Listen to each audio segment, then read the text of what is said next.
Hey, remember this? Staten Island, New York, Wagner College, a female fencer standing her ground by taking a knee and refusing to compete against a biological male. A video from over the weekend shows this. That's Stephanie Turner, in your view of the camera here, forfeiting a match, taking off her helmet, taking a knee against a transgender athlete.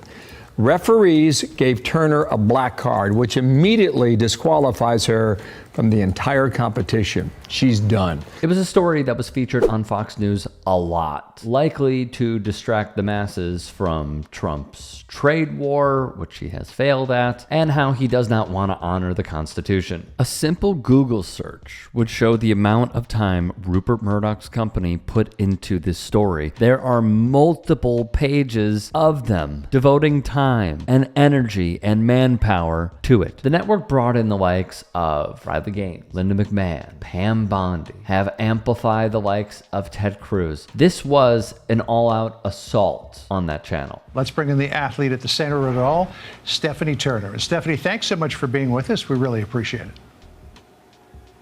Thanks for having me. So this was an Olympic qualifying event. My understanding of it is.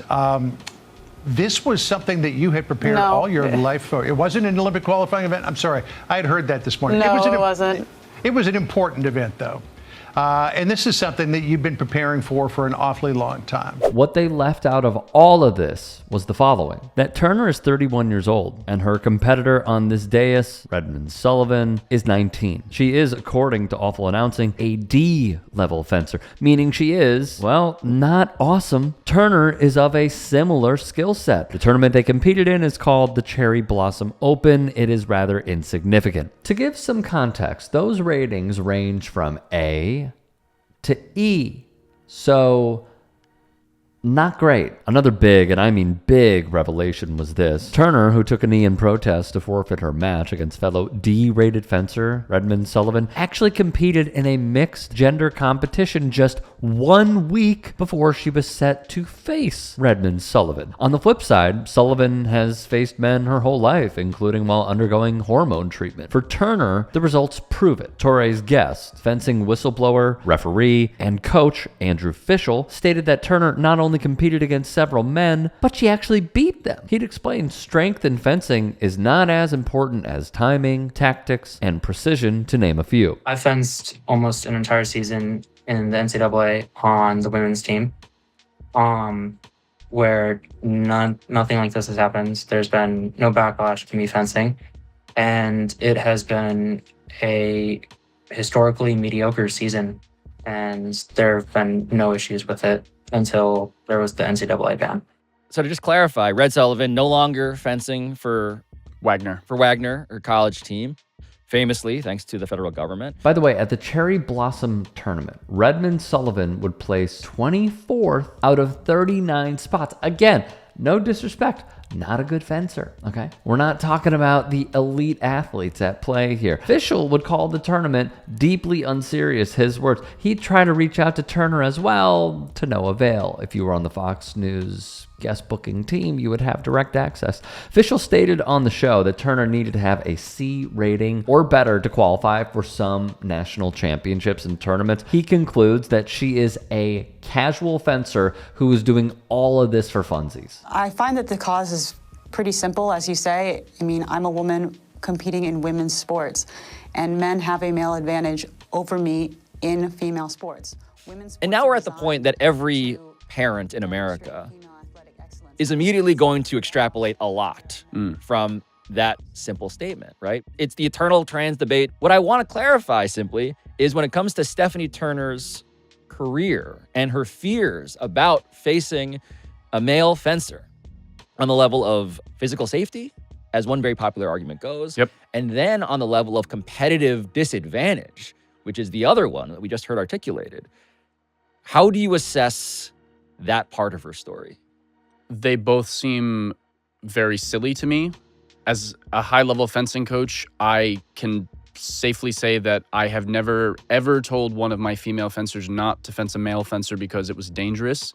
We encourage little kids to fence with high-level fencers all the time, and I would think that... Wait, like literal children? Yes. I would think that like a small child fencing against an adult would be more quote unquote dangerous than that. But fencing is one of the safest sports that there is. And everyone has something to gain in practice, regardless of who the opponent is. So although Fox News and the Trump administration would go all in on this subject, what they always seem to do is lose the plot. The Trump administration has made it clear they are going to war with the trans community ahead of the Los Angeles Olympics and even prior to. But now Georgia Congresswoman Marjorie Taylor Greene is bringing attention to this very subject using Turner as her main source of hatred fuel. Turner, who was awarded $5,000 as a courage award by one anti-trans sporting company against male opponents, she has a .500 record, going 7-7. Turner's lawyer has called her, disgustingly,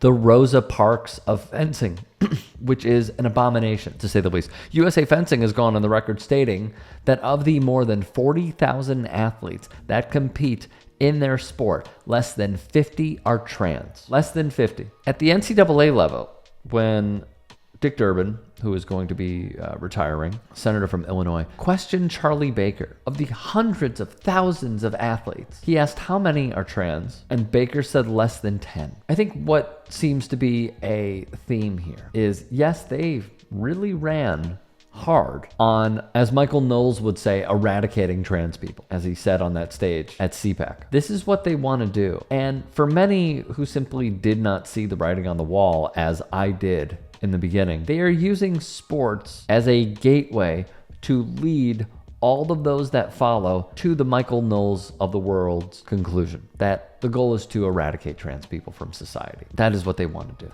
RFK Jr., in my eyes, is doing that with people who are autistic. And in my view, they are going to put forth eugenics. What troubles me is how many people continue to see this stuff, and maybe they pull an Ethan Klein where all they do is read a headline and that's it. And they don't really try to find the details. They don't want to know the details at times. It is just, oh my God, another trans athlete is taking advantage of these women. We need to protect women. When those same people voted for a man who essayed, according to the lawsuits and reporting, over 25 women, including his ex-wife, who later rescinded the claim that he essayed her. So it's not necessarily about protecting women, because if y'all wanted to protect women, you wouldn't go after abortion, which is healthcare for women. You would not be parading a man like Donald Trump. You would not be parading another lawmaker, I believe in the state of Tennessee, who married one woman when it seems she was a minor. If you wanted to protect women, as Charlie Baker said in that hearing, he alluded to this at least, you all would be calling out the mistreatment that many female athletes have to take on social media and the DMs that they get on social media. If you wanted to protect women because Caitlin Clark put up a post, or I'm sorry,